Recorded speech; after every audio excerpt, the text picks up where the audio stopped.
Comenzamos hoy, amigo oyente, nuestro estudio en el libro de Oseas, en el Antiguo Testamento. Oseas es el primero de una serie de 12 libros a los cuales se les llama los profetas menores. A los profetas como Isaías, Jeremías, Ezequiel y Daniel se les llama los profetas mayores. Ahora, la razón que se da para llamarlos profetas menores es que son libros breves, y en su mayoría lo son, aunque en realidad Oseas es más largo que el libro de Daniel, es decir, tiene más capítulos que el libro de Daniel, de modo que esa no es en realidad una buena o válida distinción, y quisiéramos decir aquí mismo y ahora que los así llamados profetas menores no son menores en ninguna manera. Todos ellos han anotado sus goles. Cada uno de ellos es una estrella en sí mismo, en el mensaje que traen. En realidad, algunos de los así llamados profetas menores son citados por los así llamados profetas mayores. Usted notará, por ejemplo, que en Jeremías 6:18 se hace tal cita.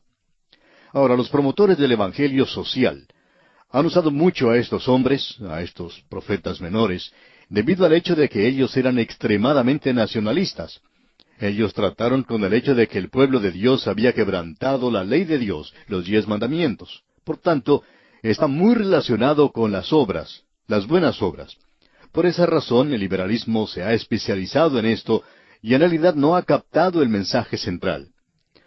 Vamos a notar esto cuando avancemos en nuestro estudio de esta profecía de Oseas.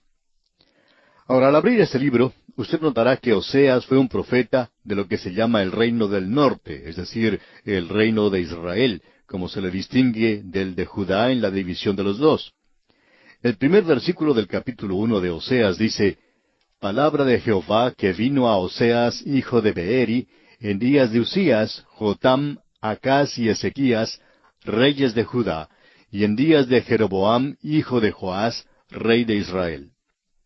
Él menciona aquí a los reyes en el norte y en el sur. Menciona más en el reino sureño de Judá, pero eso no quiere decir nada. Ellos son sólo contemporáneos con Jeroboam en el norte y contemporáneos con Oseas. Y él enfatiza eso. Este es el tiempo en que él escribió.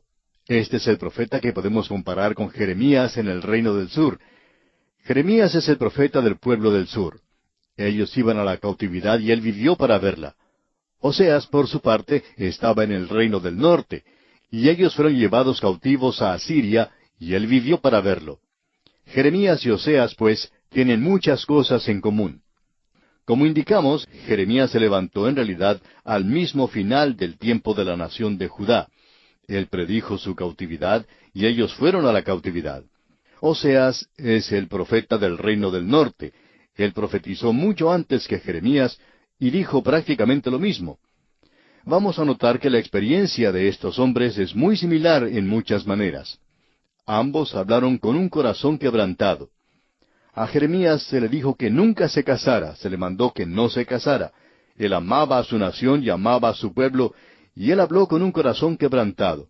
El mensaje que dio rompió su corazón.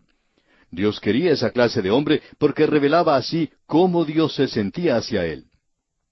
Ahora, Oseas aparentemente fue un tipo diferente de hombre, y su experiencia no fue pública. Su experiencia fue una experiencia muy personal y muy privada. Él sale de un hogar roto, dividido, como veremos hoy. Con lágrimas en sus ojos, fue ante la nación para contarles lo que le había ocurrido en su hogar. Y eso era exactamente lo que estaba ocurriendo allá en la nación. Él tenía el corazón quebrantado y sabía exactamente cómo se sentía Dios hacia esta gente. Usted va a descubrir aquí en esta profecía que el gran tema que él usa es el retorno hacia el Señor. Usted encuentra esto, por ejemplo, en el capítulo 6 de Oseas, versículo 1, donde dice: Venid y volvamos a Jehová, porque Él arrebató y nos curará, hirió y nos vendará. La palabra volver ocurre 15 veces en esta profecía. La palabra Efraín ocurre 36 veces, y ese es el nombre, digamos, personal y tierno que Dios tenía para el reino del norte, aunque ellos se habían apartado a la idolatría. Ahora él menciona la apostasía. Ocurre 3 veces en su profecía, y vamos a ver lo que la apostasía es en realidad. Esta es otra palabra que es muy mal entendida en la iglesia hoy. Y como vimos anteriormente, Jeremías también la mencionó. Oseas y Jeremías son los dos profetas que hablan en cuanto a la apostasía y una cura o un remedio para ella. Por tanto, lo que Jeremías fue para Judá en el tiempo de la cautividad del reino del sur, Oseas fue para Israel más de un siglo antes del tiempo de la cautividad del reino del norte.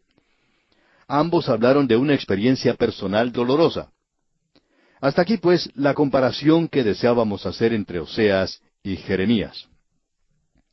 Continuando ahora con nuestra introducción a esta profecía de Oseas, diremos que en el país de Efraín, en uno de los tantos pueblitos allí, un pueblito que no está en el mapa de este mundo, vivían dos jóvenes. Uno era un muchacho de nombre Oseas. La otra era una niña de nombre Gomer. Ellos se enamoraron, como ocurre siempre, cosa que se repite miles y miles y hasta millones de veces. No creemos que se esté forzando la imaginación al decir que se enamoraron locamente el uno del otro. Y luego, por alguna razón que no se registra, Gomer se volvió mala.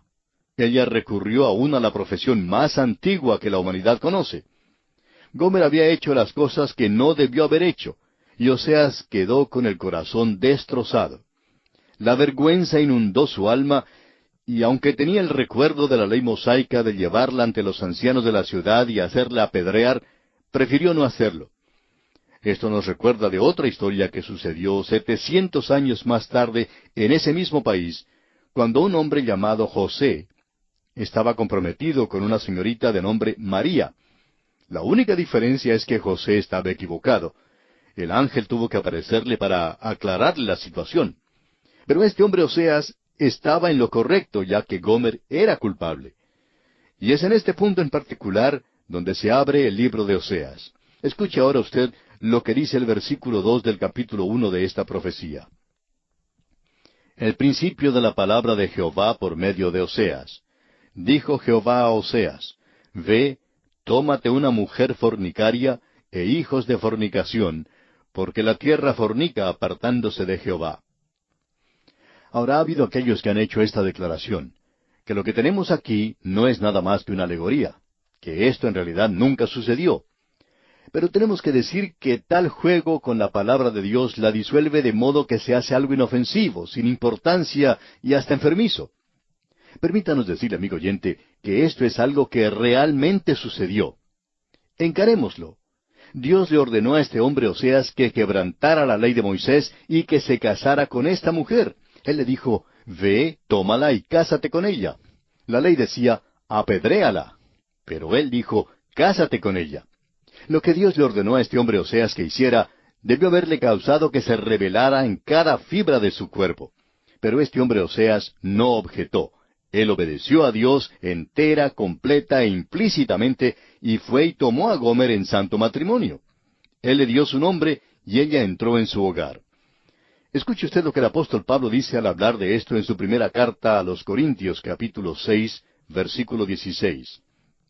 ¿O no sabéis que el que se une con una ramera es un cuerpo con ella? Porque dice: los dos serán una sola carne. Amigo oyente, en ese pueblito el ritmo del chisme verdaderamente se aceleró. Esa casa de Oseas se convirtió en una isla desierta en medio de un mar de criticismo. Era una sala de aislamiento de la sociedad local. Un caso de lepra en un hogar no habría roto el contacto más efectivamente que esto que había ocurrido. Imagínese, este hombre casándose con esta mujer. Luego vinieron los hijos. Les nacieron 3. Permítanos darle este significado aquí. Jezreel fue el primero. Su nombre significa Dios esparcirá y Dios vengará. Dios le dijo a Oseas que la referencia era directamente a la casa de Jehú, quien había llevado a cabo las instrucciones de Dios y había destruido la casa de Acab, pero lo había hecho en odio y con gran venganza personal. Y Dios dice: yo juzgaré. Pero luego dijo: esparciré a Israel, pero habrá misericordia en mi juicio. Luego nació una niña, a quien Dios dijo que se le diera el nombre de Loruama, y que significa: ella nunca conoció la compasión de su padre. Ahora, eso no quiere decir que ella fuera huérfana. Significa que ella no conoció quién era su padre. Esta mujer había comenzado a volverse mala otra vez. Dios está diciéndole a esta gente del reino del norte, en el día de Oseas, que ahora se ha apartado a la idolatría. Ustedes no conocerán mi compasión porque yo no soy su padre. Y eso nos trae al último hijo. ¡Qué historia la que tenemos aquí, amigo oyente! Lo-Ami es el nombre de este último niño varón. Su nombre significa no son mi pueblo. Ahora, si usted desea ponerlo en singular, quiere decir no es mi hijo. Oseas dice, yo no sabía en cuanto al segundo, pero yo sé en cuanto al tercero, porque yo no soy el padre y él no es mi hijo. ¡Qué mensaje, amigo oyente! ¡Qué mensaje para ese día y qué mensaje para este día! El liberal de hoy dice, todos son hijos de Dios. Pero Dios dice, estás equivocado, yo no tengo hijos ilegítimos. Yo sé quiénes son mis hijos. ¿Creen ustedes que mis hijos son el fruto de esta clase de unión? Absolutamente no. Usted solamente es mi hijo mediante la fe en Jesucristo. Y fue el Señor Jesús quien dijo a aquellos en su día que decían, hijos de Abraham somos, y él dijo, vosotros sois de vuestro padre el diablo. Ustedes no pueden reclamar que son hijos de Dios. Amigo oyente, ¿es usted un hijo de Dios hoy? ¿O es usted simplemente un hijo ilegítimo? Usted sencillamente dice algo que no es cierto, pero usted puede llegar a ser un hijo de Dios, porque a todos los que le recibieron, es decir, al Señor Jesús, les dio potestad, o sea, el derecho, la autoridad de ser hechos hijos de Dios, aun aquellos que no hacen ni más ni menos que creer en su nombre. Esta es una historia triste, ¿no le parece, amigo oyente? Y para colmo de males, Gomer se fue de la casa, abandonó el hogar. Ahora, de seguro que usted quiere decir, bueno, ciertamente Dios va a decirle a este hombre ahora, ya has hecho todo lo que puedes, Oseas. Procuraste reformar a esta mujer y no sirvió de nada. Ella volvió a su antigua vida de ser una prostituta común. Entonces arregla las cosas, coge tus niños y déjala. Ah, pero Dios dice, ve y búscala. Y Oseas fue tras ella, pero ella no quería regresar. Dios dijo, envía a los niños. Y estos 3 niños salieron y aún así ella no quería regresar. Y como hacían las mujeres en aquel día, ella se vendió como esclava. Y este hombre Oseas fue y la compró y la trajo de regreso al hogar. Ah, amigo oyente, qué cuadro de un Salvador. Él nos creó y nosotros le pertenecemos, pero luego somos culpables de salir y dar todo nuestro afecto, nuestro tiempo, al pecado y al mundo. Y en medio de todo eso, cuando éramos aún pecadores, Él vino y nos compró con un precio, estando en esa horrible condición, para poder hacernos sus hijos legítimos, sus amados. Ahora aquí, en este punto en particular, quisiéramos poder decir que cuando ella regresó, que se volvió una esposa fiel. Pero no podemos decir eso. No lo sabemos. El libro nos deja en duda. Pero sabemos esto. Este hombre salió de un hogar cicatrizado por la vergüenza. Este hombre fue ante una nación con un corazón que estaba quebrantándose. Este hombre tenía un mensaje en el cual había fuego. Él se paró ante esta nación con un corazón quebrantado y tenía una tristeza tal que era intolerable. Lágrimas quemantes corrían por sus mejillas y él denunció a la nación de Israel y dijo, habéis sido infieles a Dios. Yo sé cómo Dios se siente. Yo me siento de la misma manera. Habéis quebrantado el corazón de Dios. ¡Qué cuadro! Él denunció a la nación, declaró un veredicto de culpabilidad por el crimen de todos los crímenes. Lo dijo con simpleza, pero lo dijo específicamente que este pecado era tan negro como pudiera ser y que Dios lo castigaría. Él dijo que esta nación que había conocido a Dios, esta nación a la cual Dios había redimido de la tierra de Egipto, esta nación de la cual Dios podía decir, habéis visto lo que hice a los egipcios, cómo os saqué, cómo os llevé sobre alas de águila y os traje a mí mismo, y luego ellos dan la vuelta y se fabrican un becerro de oro. Y no habían aprendido su lección sobre eso, porque en este mismo momento, en el reino del norte, habían fabricado 2 becerros de oro, y el pueblo se había apartado del Dios vivo y verdadero. Dios dijo, ustedes han sido infieles, están jugando a la ramera, se han apartado de mí. Ustedes me pertenecen, yo les he redimido, pero ustedes pecaron. Este pecado es lo peor en el mundo.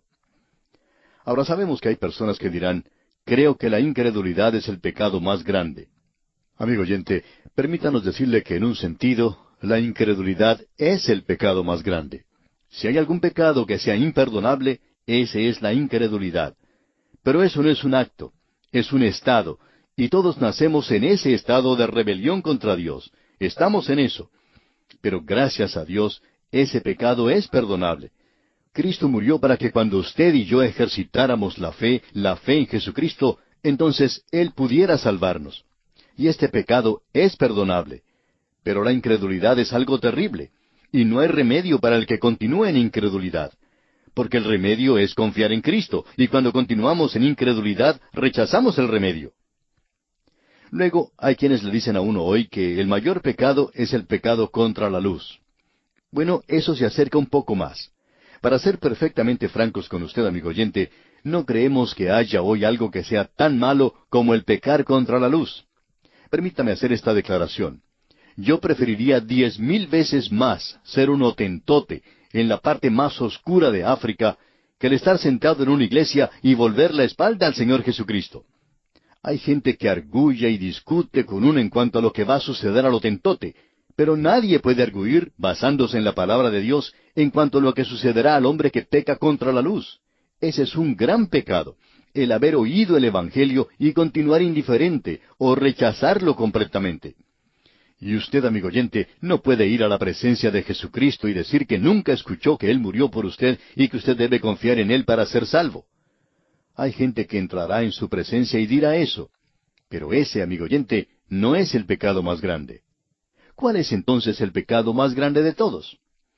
El pecado más grande de todo el mundo es el pecado contra el amor.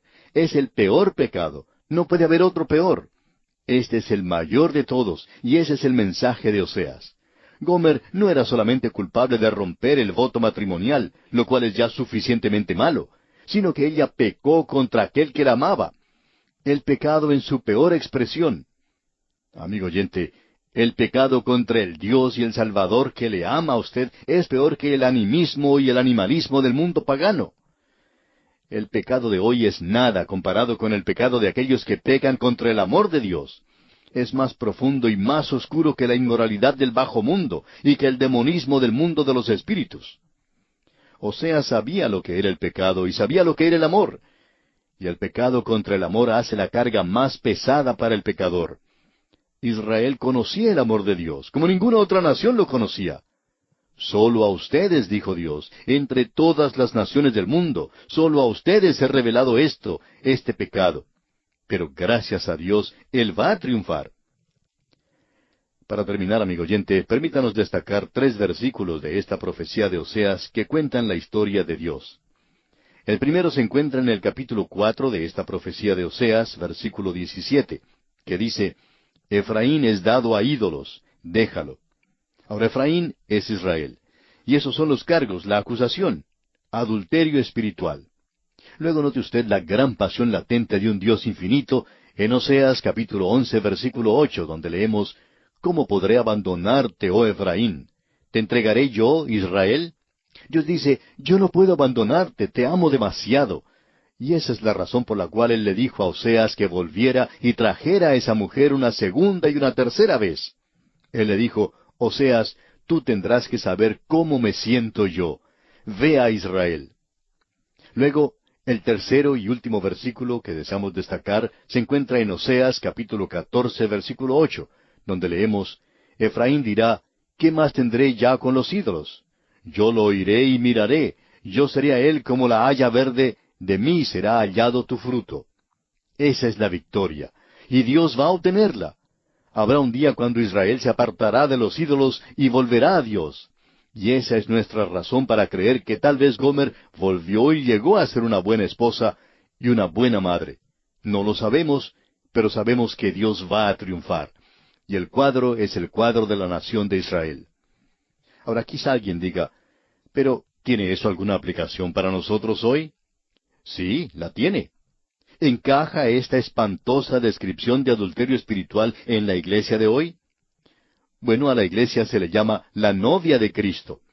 El apóstol Pablo dijo a los cristianos de Corinto en su segunda epístola, capítulo 11, versículo 2, Os he desposado con un solo esposo, para presentaros como una virgen pura a Cristo. La iglesia, pues, será presentada al Señor Jesucristo como una novia. Escuche, aún a la iglesia en Éfeso, el Señor Jesucristo dice, yo conozco tus obras y tu arduo trabajo y paciencia, y que no puedes soportar los malos, y has probado a los que se dicen ser apóstoles y no lo son, y los has hallado mentirosos, y has sufrido, y has tenido paciencia, y has trabajado arduamente por amor de mi nombre, y no has desmayado. Pero tengo contra ti que has dejado tu primer amor. Amigo oyente, no es suficiente el estar ocupado en la obra del Señor, no es suficiente el estar activo en la obra de Cristo, no es suficiente ser simplemente un fundamentalista. Todas estas cosas son importantes y tienen su lugar, pero lo importante es, ¿ha dejado usted su primer amor? Usted debe amarle hoy, amigo oyente. Oseas significa salvación. Es la misma palabra que se usa para Josué, y Josué es la misma palabra que se usa para Jesús en el Nuevo Testamento. Nuestro Oseas de hoy trae gozo al corazón espiritual. El cuadro que se da en Apocalipsis capítulo 17 es el cuadro más espantoso en la Biblia. Es el cuadro de una iglesia llamada la Gran Ramera, Babilonia la Grande. Y esa es la forma en que va hoy la iglesia organizada. Ahora, ¿cuántos están cubriendo su frustración, su falta de experiencia espiritual, la realidad, estando siempre ocupados? Nada más que una agitación nerviosa, pero en lo profundo de su corazón no pueden decir, yo le amo, soy fiel a él. Con lágrimas candentes hoy, él acusa a la iglesia de ser tibia. Y Dios se compadece del hombre que está casado con una mujer tibia. Dios se compadece de nuestro Salvador hoy, unido a una iglesia que es solo tibia. Ah, dice él, ojalá fueras de un corazón de oro, ojalá estuvieras enamorada de mí, ojalá que te interesaras por mí, por sobre todas las cosas. Eso es lo que él dice. Permítanos ser bastante personales, amigo oyente. ¿Qué en cuanto a usted? ¿Se ha interpuesto alguna nube entre su alma y el Salvador? Eso le apartará de él. En cierta ocasión, una persona estaba cruzando la calle y se detuvo en medio de la calle e hizo una oración. Cuando llegó al otro lado, un amigo le preguntó, ¿qué era lo que estabas haciendo? ¿Orando en medio de la calle?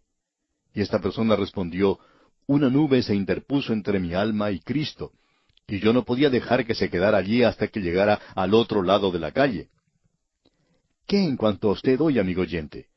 Él dijo, como lo hizo cuando estaba allá en el mar de Galilea, ¿me amas?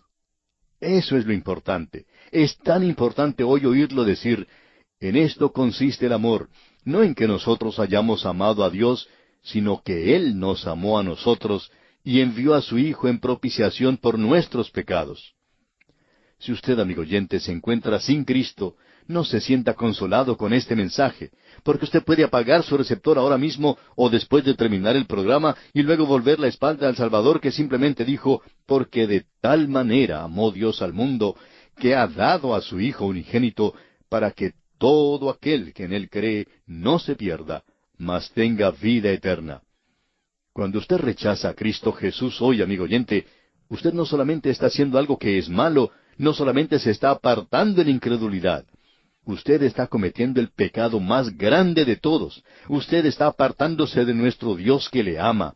Usted está alejándose del Dios quien murió por usted. No hay otro pecado como ese.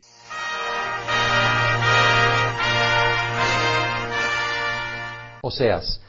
Primero hablar de cosas de fecha y autor. El Talmud, Baba Batra, que hemos mencionado muchas veces porque ahí asigna autores a todos los libros del Antiguo Testamento. Y aquí dice vagamente, como dijo en el caso de Ezequiel y el caso de Daniel, que los hombres de la gran sinagoga los escribieron, los 12. Y muchas veces en esta literatura judía, los 12 se considera un libro. Y ya vimos esto en la cuestión del canon, muchas veces se considera un solo libro, aunque se reconoce varios autores y fechas y ocasiones y todo eso. El primer versículo de Oseas declara que Oseas fue hijo de Beeri y que profetizó durante los reinos y aquí está la lista. Nos vamos a ver la lista de reyes bajo cuyos reinos profetizó. Aquí tenemos Usías, Jotán, Acaz, Ezequías y Jeroboam, y es Jeroboam segundo. Jeroboam primero fue el que rebeló contra Salomón, ¿se acuerdan? Bien, ahora, ¿estos reyes son del sur o del norte? Usías, Jotán, Acaz, Ezequías son del sur, son de Judá, y Jeroboam es del norte. Y hay algo de traslape aquí entre las fechas. O sea, estas fechas de Usías a Ezequías son consecutivas. Y luego menciona después, o sea, él da toda la lista de los reyes de Judá. Y luego él menciona el rey del norte que reinaba durante mucho de ese periodo, porque Jeroboam tenía un reino largo. Y esta lista, si se comparar con Isaías. Vamos al primer versículo de Isaías para hacer una comparación aquí. Dice, visión que recibió Isaías, hijo de Amós, acerca de Judá y Jerusalén durante los reinados de Usías, Jotán, Acaz y Ezequías, reyes de Judá. Pues la misma lista, con la diferencia que Jeroboam se menciona aquí, y en Isaías no se menciona ningún rey del norte, pero fueron contemporáneos, Isaías y Oseas. Entonces, no tenemos más información acerca de Oseas. Sabemos que era hijo de Beeri, que no nos dice mucho, y sabemos cuándo profetizaba, y que era contemporáneo de Isaías, pero más información realmente no tenemos. Probablemente Oseas predicó desde finales del reino de Jeroboam hasta principios del reino de Ezequías. Porque si sumamos todos los años representados aquí, tenemos casi un siglo, y probablemente no profetizó un siglo, entonces probablemente fue desde finales del reino de Jeroboam hasta principios del reino de Ezequías. O sea, 750 a 715 más o menos por esa fecha. Ahora, si nos fijamos en ese periodo que pasó, en 722 el reino del norte fue conquistado por Asiria y desapareció. Entonces, Oseas estaba profetizando durante ese periodo cuando desapareció el reino del norte. Algunos críticos han asignado partes del libro a otros autores, pero otra vez no identificados. Entonces esto es como asignar a fulano. Pero aquí tenemos la dificultad, nosotros no, pues ellos tienen la dificultad de muchas referencias a Judá. Porque Oseas, su audiencia fue el reino del norte. Él predicó al reino del norte. Entonces Isaías predicaba en el sur, Oseas en el mismo periodo estaba predicando en el norte. Sin embargo, Oseas tiene muchas referencias al sur. Entonces, ¿por qué tiene tantas referencias al sur? Entonces, ¿qué hacen los críticos? Dividen las fuentes y dicen, no, estas fueron profecías de otras personas injertadas dentro de una profecía norteña. Entonces, ¿pueden ver el problema ahí? O sea, por lo menos para ellos es problema. ¿Y cómo empieza su libro? Identificándose con respecto a los reinos los reyes de dónde? Del sur. Entonces, para los críticos dicen, pues si es un profeta en el norte, ¿por qué está identificándose con los reyes? Porque pone primero los reyes del sur y luego el rey del norte. Pero Young contesta toda esta inquietud observando que Oseas no reconoció como legítimos los reyes del norte. Entonces él era predicador en el norte, sin embargo, él reconoció solamente el linaje de David como legítimo. Entonces por eso puso primero el linaje de David y luego mencionó, también Jeroboam, que era un usurpador. Todo ese linaje del norte eran usurpadores. Entonces vamos a ver 8:4, donde dice en Oseas, establecen reyes que yo no apruebo y escogen autoridades que no conozco. Pues parte de su profecía es desconocer a los reyes del norte como legítimos.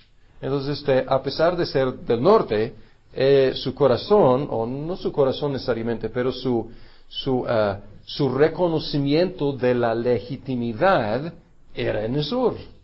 Entonces, esto como resuelve mucho del problema. ¿Para qué mencionar los reyes primero del sur? Porque son los legítimos. Y luego mencionar al que no es legítimo al final, para dar referencia. Entonces, y tampoco es problemático porque muchos de los profetas hablaban, su audiencia primaria era Judá o Israel. Entonces, esto es lo que tienen que identificar en sus trabajos. Audiencia primaria principal, Judá, Israel, a veces Edom, a veces Nínive, pero principalmente norte o sur. Sin embargo, al mismo tiempo, ellos tienen profecías a las naciones. Entonces, a pesar de tener una audiencia principal, podían hacer mención de muchas naciones. Entonces, si un profeta en el norte hace mención del reino del sur, pues ¿cuál es el problema? Pues realmente es muy típico del estilo de los profetas. Entonces, realmente, otra vez, los críticos han creado un problema, pues, en un sentido gratis, pero nos han hecho el favor de señalar las muchas referencias al sur, aquí en esta profecía, principalmente dirigida al norte. Ahora, el reino de Jeroboam fue uno de prosperidad y expansión territorial. Sin embargo, también fue un tiempo de decadencia espiritual.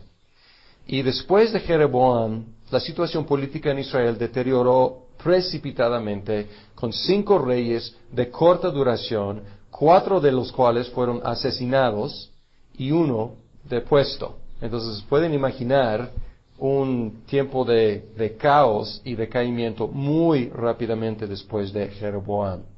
En ese contexto el profeta funcionó como abogado fiscal. Es interesante, es uno de como las imágenes que tenemos como abogado fiscal del pacto. O sea, la ley, la constitución es el pacto, la ley de Moisés. Y el juez es Dios, el acusado es Israel y Oseas es el fiscal. Él está llevando el caso contra Israel.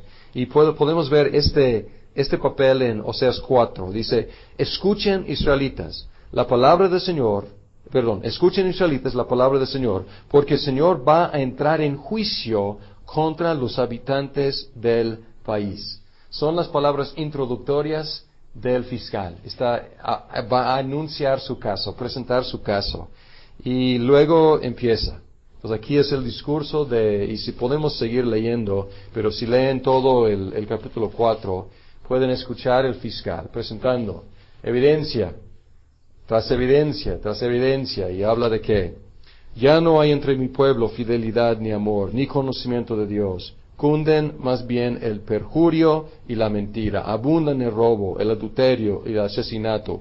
Un homicidio sigue a otro, etcétera, etcétera, etcétera. Entonces, aquí está el fiscal presentando toda la evidencia en contra de Israel.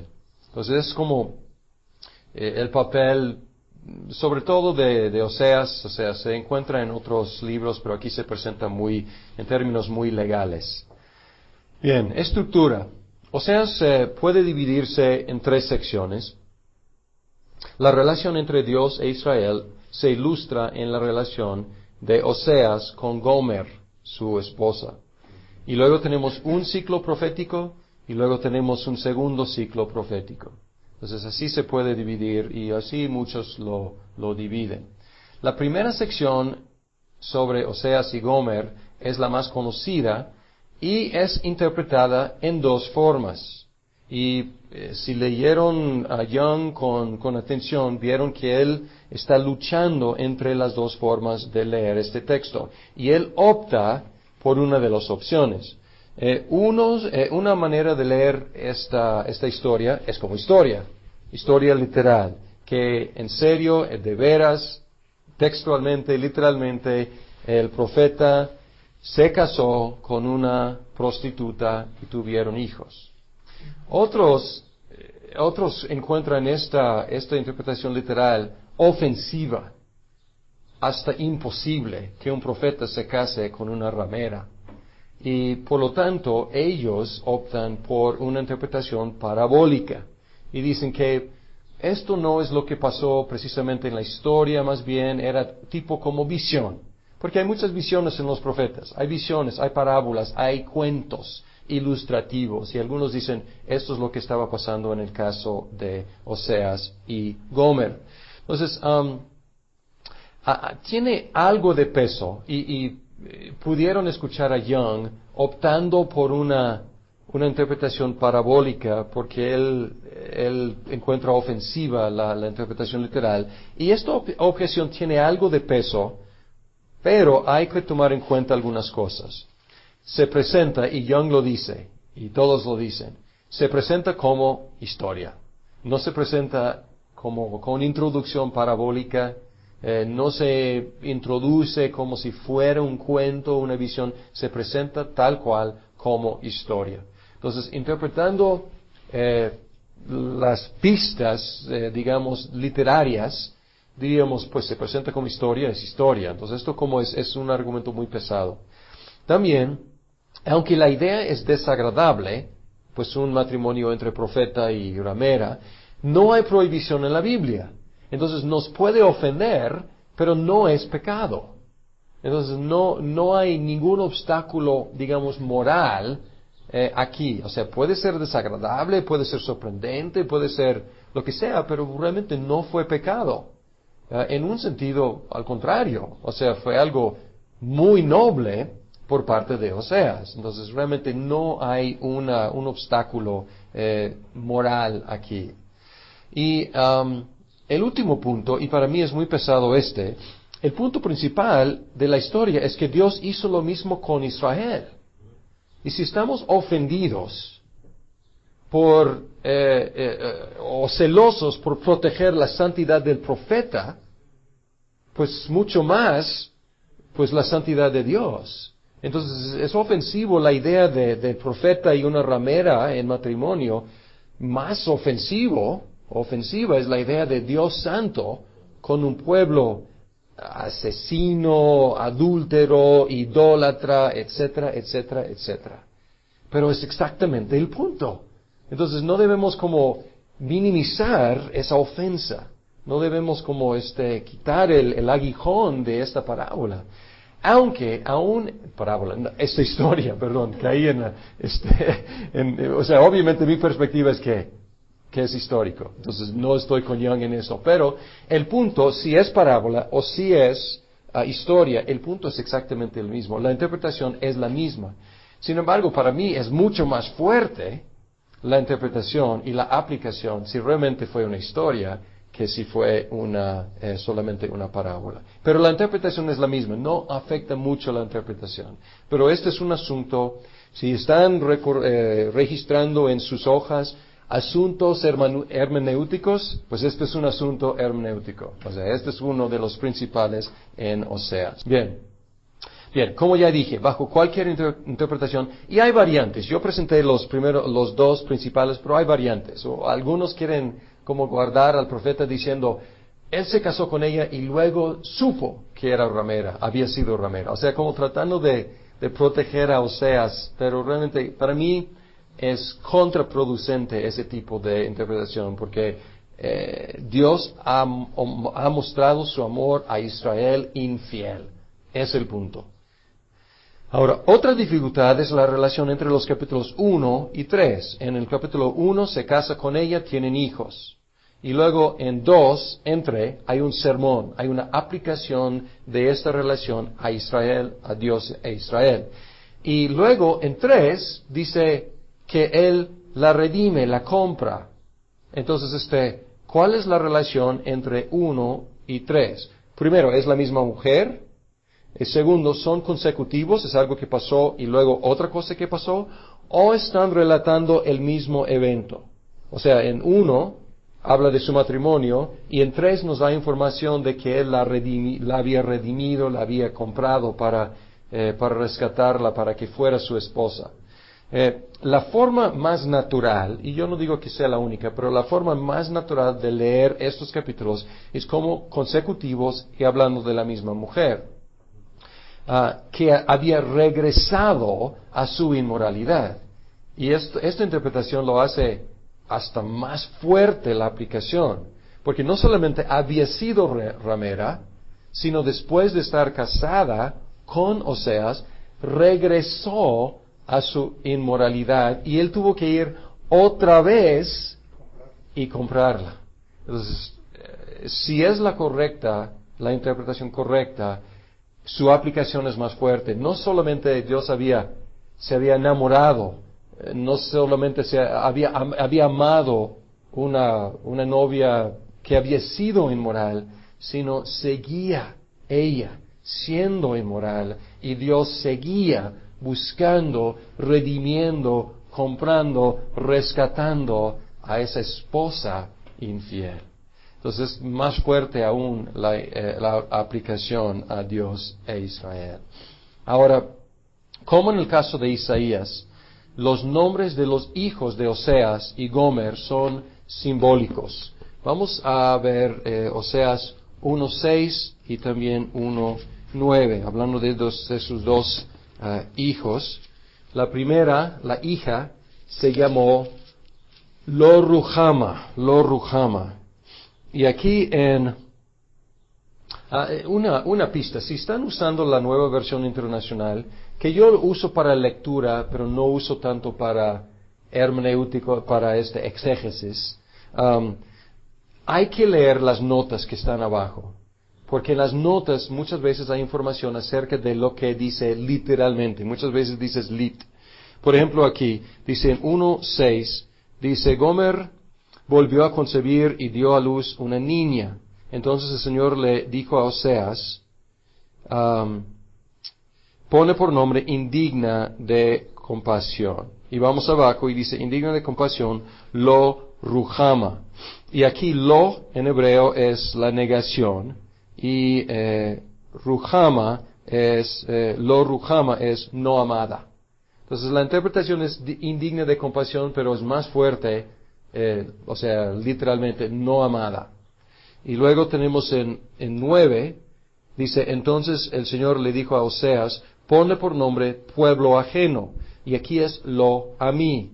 Y esto es literalmente no pueblo. Entonces, no amada, no pueblo. Entonces son nombres, pobrecitos los niños, ¿no? Son nombres fuertes. Y el primer hijo se llama Jezreel y se explica en el versículo 4 que dentro de poco haré que la casa real de Jehú pague por el masacre en Jezreel. No mencioné ese hijo, mencioné los otros dos. No amada y no pueblo. ¿Qué está diciendo a Israel? Lo está diciendo, Israel ya no es amado y ya no es mi pueblo. Entonces es muy fuerte. Sin embargo, aquí hay contraste. Y aquí encontramos una tensión en Oseas. Una tensión entre la justicia de Dios, el castigo de Dios, el juicio de Dios y el amor perdurable de Dios por su pueblo infiel. Porque inmediatamente que leemos en 2:1, llamen a sus hermanos, pueblo mío, y a sus hermanas, compadecidas, o sea, Ruhama, amada. Entonces, a mí y Ruhama, en lugar de lo a mí y lo Ruhama. Entonces aquí, inmediatamente después de tener estos nombres, digamos, condenatorios de juicio, y luego como los anula, los cambia otra vez pero después de todo, es mi pueblo y es mi amado. Entonces aquí a través de Oseas encontramos esta tensión. Los ciclos proféticos. A través de estas profecías, Dios expresó su justicia contra Israel y su amor por Israel. Entonces esta es la tensión. Y aunque el énfasis está en el juicio venidero, los dos ciclos terminan con amor y con esperanza. Entonces, aquí igual, empieza con ya no es mi pueblo, no es amado. Y luego dice, siempre sí, es mi pueblo, es mi amado. Y los ciclos proféticos también, mucho juicio, y luego al final termina con, pero a fin de todo, después de todo, los amo y voy a redimirlos. Pues así son los ciclos. Y pueden verlos con cuidado, por ejemplo, terminando en 11, Desde que Israel era niño, yo lo amé, de Egipto llamé a mi hijo, pero cuanto más lo llamaba, más se alejaba de mí. Y luego habla de su amor histórico por Israel.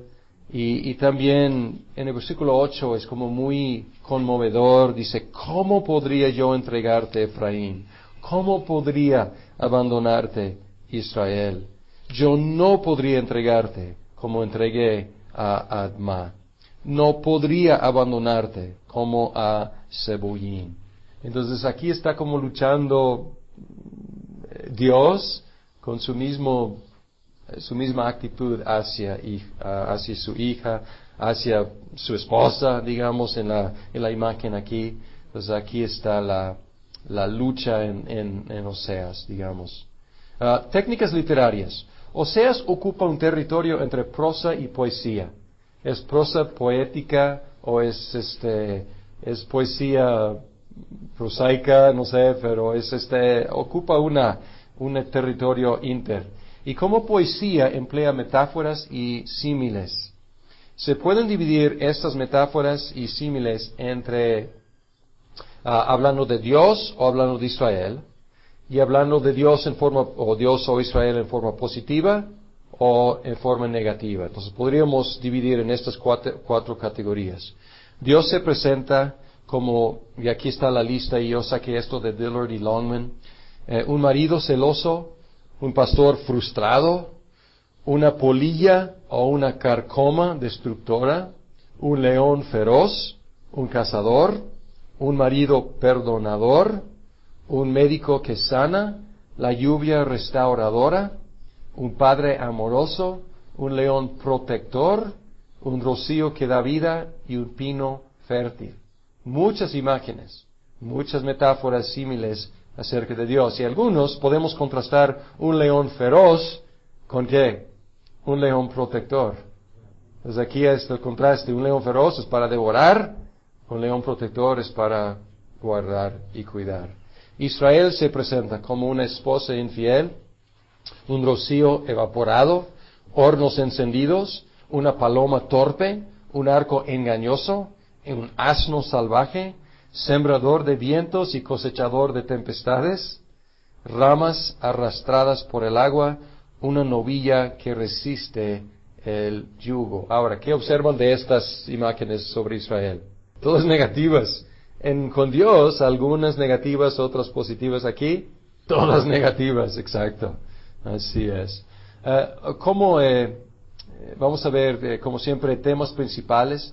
Como en muchos de los profetas, Oseas enfatizó el juicio de Dios y el amor perdurable de Dios por su pueblo. Y como hemos visto vez tras vez, ¿cuál explica esta tensión, si podemos llamarla así?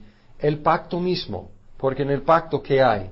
El pacto incluye maldiciones, incluye bendiciones, incluye cosas que son incondicionales y incluye cosas que son condicionales. El amor de Dios es incondicional.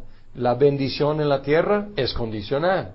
Y la condición es la obediencia. Entonces hay estos dos aspectos. Entonces en todos los profetas, no solo en los profetas, en toda la historia de Israel y Judá y en todos los profetas, estos dos aspectos del pacto están vigentes. El matrimonio de Oseas sirvió como ilustración del pacto, y aquí podemos pensar en el matrimonio y el pacto como las únicas dos relaciones exclusivas. Y por eso el matrimonio es excelente ilustración del pacto. Porque otras relaciones no son exclusivas. Si Memo es mi amigo, ¿puedo también tener a José Luis como mi amigo? Por supuesto. No hay ningún problema. La amistad no es una relación exclusiva. Pues hermanos, si tengo un hermano, ¿puedo tener otro? Pues también, ¿no? Si tengo compañeros de trabajo, ¿puedo tener otro? Por supuesto. Entonces, muchas relaciones en la vida no son exclusivas. Entre más mejor muchas veces. Pero el matrimonio no funciona así y el pacto no funciona así. El matrimonio, si tengo una esposa, ¿puedo tener otra? No. Y en el pacto, si Dios tiene su pueblo, ¿va a tener otro? No. Puede extender, como en el Nuevo Testamento, ese pueblo puede cubrir la faz de la tierra, pero es su pueblo, es un pueblo. Y el punto más fuerte en Oseas, si Israel, si el pueblo tiene un solo Dios, ¿puede tener otro? No. Y ese es el problema. Entonces aquí el matrimonio es excelente para describir, ilustrar el pacto. Dos relaciones exclusivas. Y por lo tanto, ¿cuál es la violación de la exclusividad del matrimonio? Adulterio. ¿Cuál es la violación de la exclusividad del pacto? Idolatría. Por eso, paralelamente tenemos estos conceptos. Tenemos matrimonio, adulterio, pacto, idolatría. Y por eso es una excelente, no una excelente, es la mejor ilustración del pacto, porque es lo más parecido en las relaciones humanas a la cuestión del pacto. El Éxodo fue el trasfondo histórico de la relación entre Dios e Israel. Si vemos 11:1, acabo de leerlo, donde dice, de Egipto llamé a mi hijo. Entonces es el trasfondo, pero también es el patrón de lo que Dios iba a hacer en el futuro. Iba a ser un tipo de nuevo Éxodo. Vean 2:14 y 15, dice, por eso, ahora voy a seducirla, me la llevaré al desierto y le hablaré con ternura. Ahí le devolveré sus viñedos y convertiré el valle de la desgracia en el paso de la esperanza. Ahí me corresponderá como en los días de su juventud, como en el día en que salió de Egipto. Entonces Egipto y el Éxodo es el trasfondo, pero también es el patrón. ¿Qué va a hacer en la nueva restauración? Va a ser otro Éxodo, pasar por el desierto, pero ahora sí, ella va a corresponder. Ahora sí, ella va a responder al amor perdurable de Dios. Oseas y el Nuevo Testamento. Tanto Pablo como Pedro citaron los nombres de los hijos de Oseas para hablar de la inclusión de los gentiles. Y es una aplicación de Oseas que es interesante porque están diciendo, ¿quiénes no eran pueblo? Todos los gentiles, todas las naciones extranjeras eran lo a mí, no pueblo. Y quienes no eran amados, o por lo menos no en una forma muy obvia, pues las naciones durante mucho tiempo. Pero aquí está diciendo, pues vamos a ver los textos, vale la pena. Romanos 9:25. Y luego 1 de Pedro 2:10.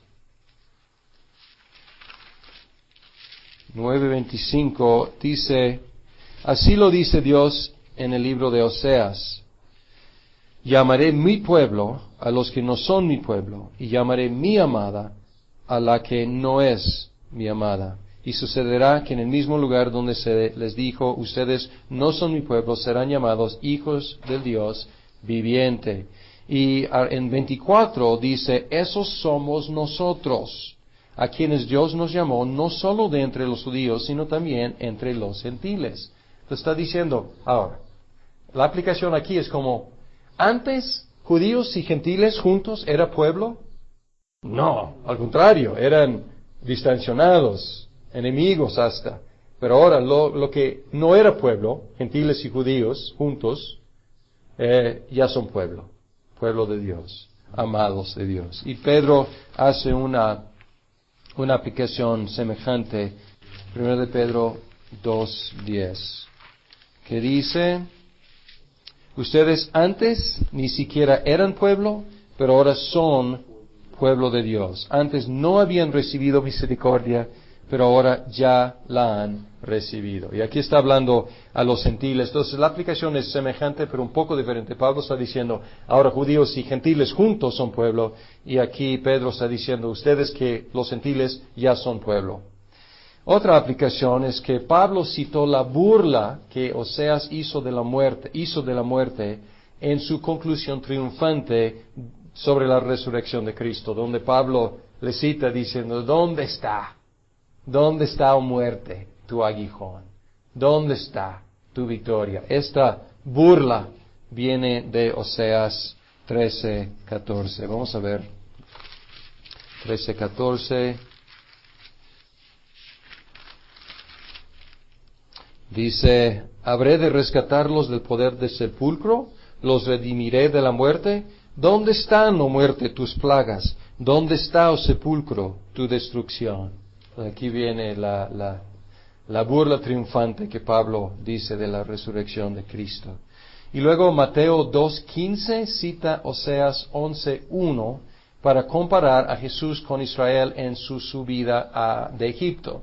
Y muchos encuentran esta cita muy problemática, porque está diciendo Jesús y su familia tuvieron que descender a Egipto para huir de Herodes, y luego, ya que Herodes murió, subieron otra vez, y Mateo dice, de Egipto llamé a mi hijo. Y muchos dicen, nada que ver. Les refiero a la segunda conferencia del curso sobre evangelios, y ahí hablamos de esta cita en detalle, y cuál es la técnica, cuál es la hermenéutica que utilizó Mateo para aplicar ese texto a Israel, a Jesús. Pero rápidamente les puedo decir que la semejanza es que en Mateo estamos viendo el concepto del verdadero Israel manifestado en el remanente de uno, que es Jesús. Entonces no está inventando, está diciendo, otra vez Dios está llamando a su hijo Israel de Egipto, como lo hizo cuando mencioné en Oseas, como lo hizo en el Éxodo, otra vez. Porque ¿quién es Jesús?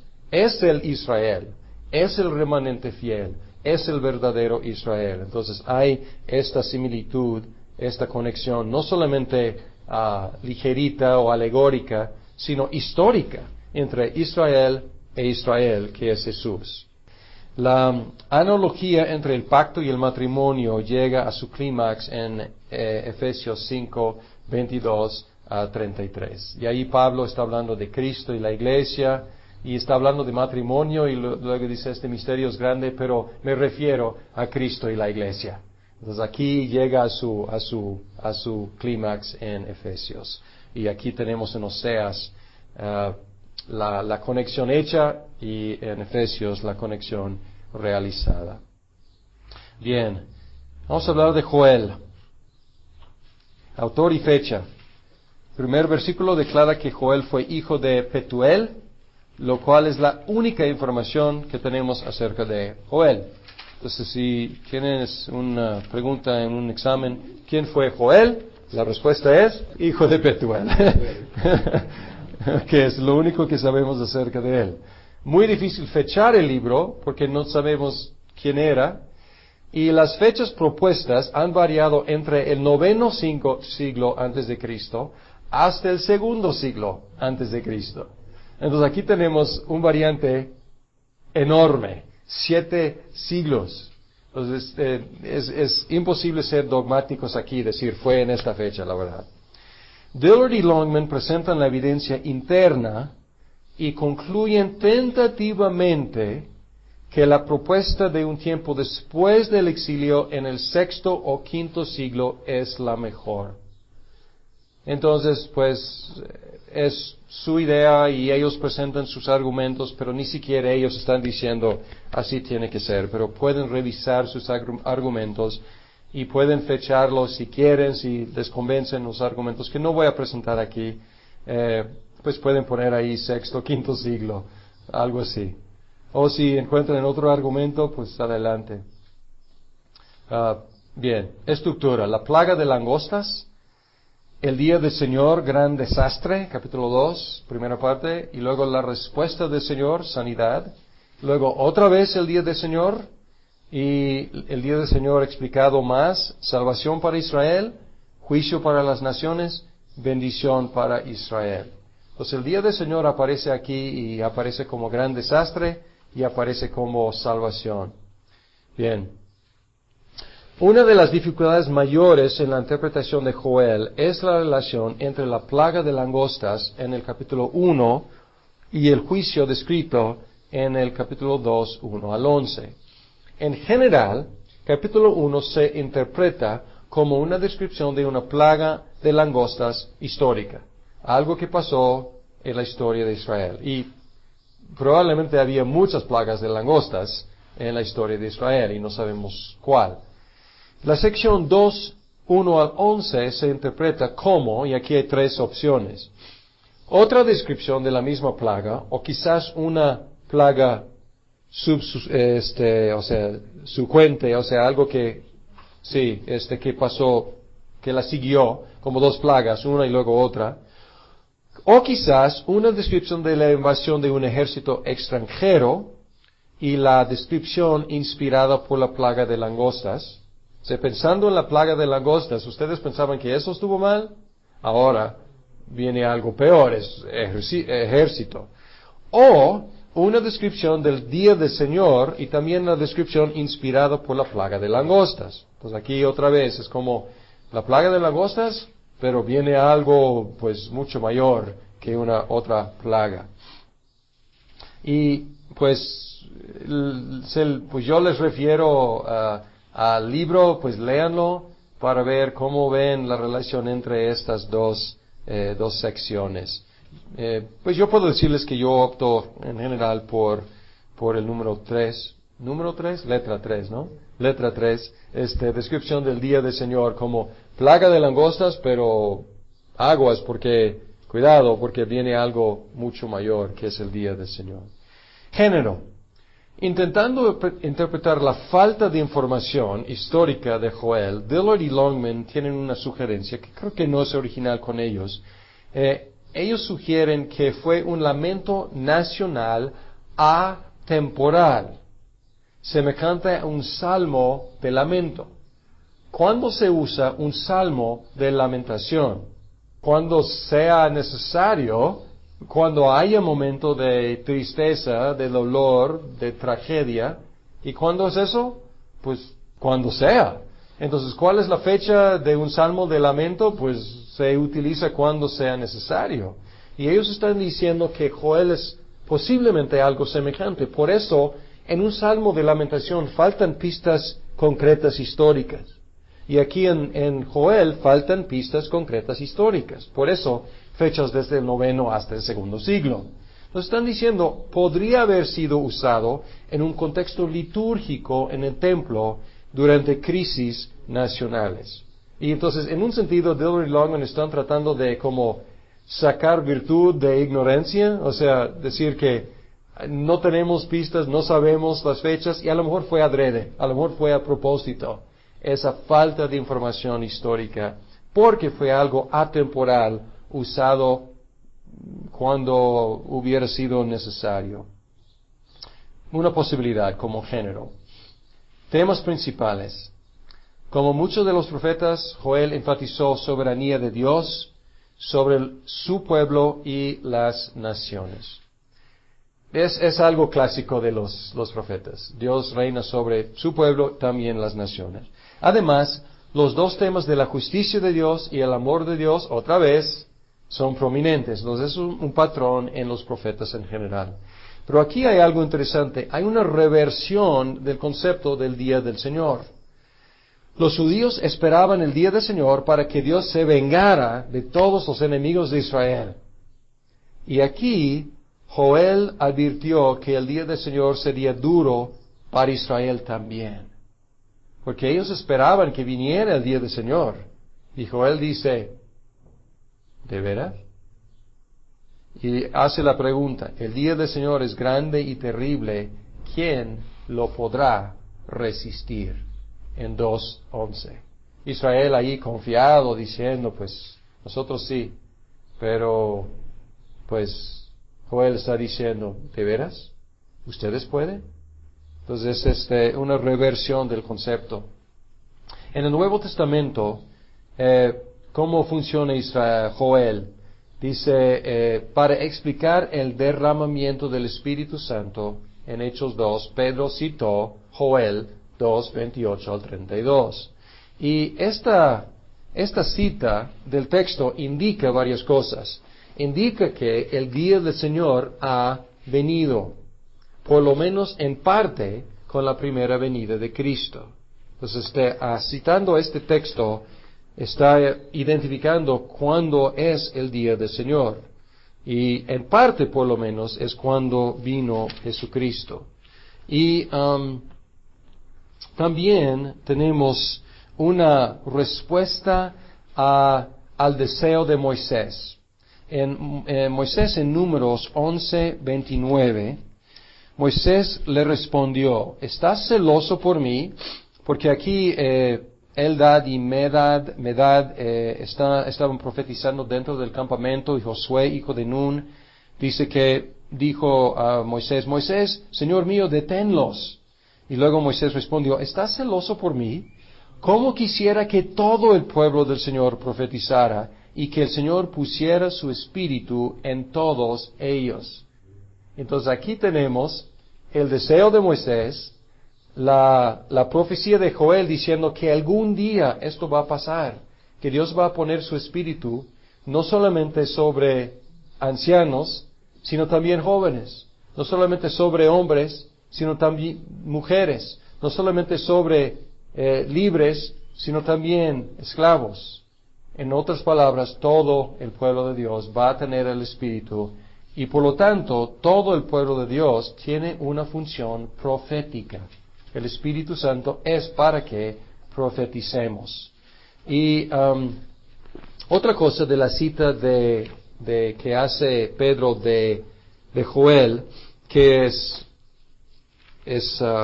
muy importante, es reconocer cuando Pedro dice, él concluye su cita, como Joel lo concluye, todo el que invoque el nombre del Señor será salvo.